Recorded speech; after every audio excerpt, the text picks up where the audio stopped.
આગળ વાત કરીએ અરવલ્લીની તો અરવલ્લી જિલ્લામાં છેલ્લા લાંબા સમયથી વરસાદના વિરામને કારણે મગફળીનું વાવેતર કરનારા ખેડૂતો ચિંતામાં છે। મગફળીના પાકમાં ઢોર અને ઈયળનો ઉપદ્રવ વધ્યો છે।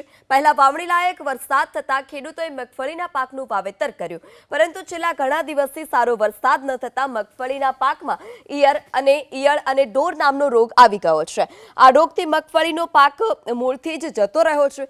ખેડૂતોએ રાસાયણિક ખાતર તેમજ દવાનો છંટકાવ પણ કર્યો, પણ જો આગામી દિવસોમાં પણ વરસાદ ખેંચાશે અને વધુ વરસાદ નહીં પડે તો ખેડૂતોને વીઘા દીઠ 30 થી 40% નુકસાની ભોગવવાનો વારો આવી શકે છે।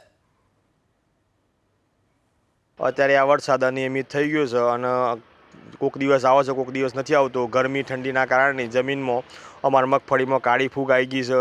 ઘણી જગ્યાએ ઢોર આવી ગયા છે। જો રેતાળ જમીન છે તો ઢોરનું ઉપદ્રવ વધી છે, એટલે ઢોર અને ફૂગની દવાની ટ્રીટમેન્ટ થાય ને તો જ મગફળી પાકે એવી છે। એટલે અમે ટ્રીટમેન્ટ ચાલુ કરી દીધી છે। જો ટ્રીટમેન્ટ કરવામાં ના આવે તો 30 થી 40% મગફળીનું નુકસાન થાય એવું છે, કારણ કે જો વરસાદ દબાઈને પડે તો ફૂગ જાય એવું લાગે છે, કારણ કે કાળી ફૂગ આવવાથી મગફળીમાં આખા ખેતરને ખેતર ખાલી થઈ ગયું છે।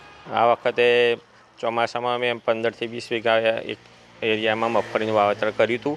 મગફળીનું સારું વાવેતર કર્યું હતું, પણ ધીમો વરસાદને સતત ચાલી રહ્યા વરસાદના લીધે મગફળીના પાકમાં ફૂગનો રોગ આવી ગયો છે।